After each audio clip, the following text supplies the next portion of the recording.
I was the last child to be admitted at such a young age, as Glin was an industrial school for senior boys. Yes. So how I got in there at 3 years of age still remains a mystery. I should not have been in Glin Industrial School. Normally boys of that age would be sent to a convent in Killarney or to Passage West. And then we admitted to Glin at 8 years when you're older. This document here, Tom, can you... This document here is a most important document, and it's a document, these documents have been in attic in Glin for the past 40 years. This is an indenture, and what it is actually, is when the boys reached the age of 16 years, they were transferred out to employment. That means they went out working for farmers, for builders, for labourers. And as you can see from this document here, this document states that they're to obey their masters, at all times. They couldn't marry, they couldn't play dice, they couldn't play cards. They were actually slaves.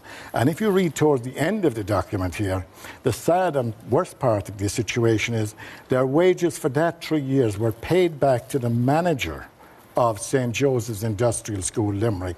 So the money they were earning for the first 3 years of their employment finished up back in the industrial school. So they were not being paid. And what they were effectively having, as you can see from this document, they were having board, lodgings, repair to clothes. Yes. And that's all. And nothing else, freedom to manoeuvre. They had to pay back the money. Yes. This letter is very touching. Could you explain this to our friends? This letter is, yes.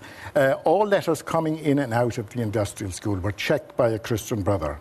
If he didn't approve of the contents, it never reached its destination. Yeah, censorship. Yeah. Now, the children were constantly writing out to their parents for contacts. The letters weren't delivered.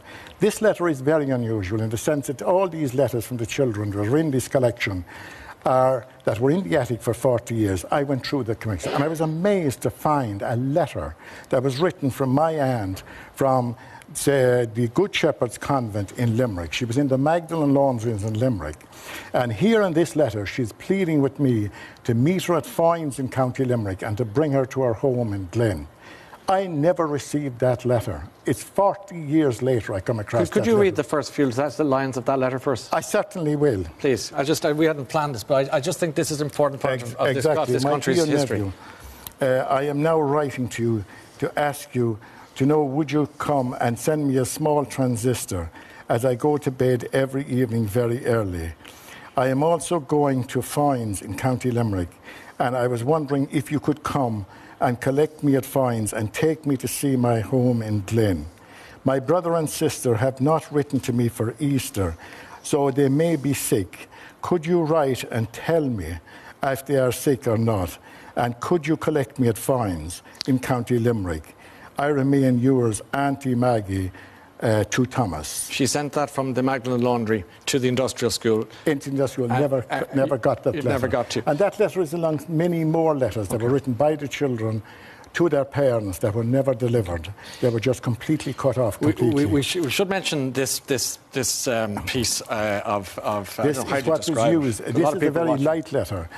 Normally, a lot of the Christian brothers would send their letters to the bootmaker's workshop, and they would be opened, and what you'd have inserted is large stitches of leather and keys to make them of much heavier quality. And each Christian brother carried a letter and a whistle, and everything got out of order. He blew the whistle for reinforcements for other brothers to come, and this was distributed, and there was 3 across each hand.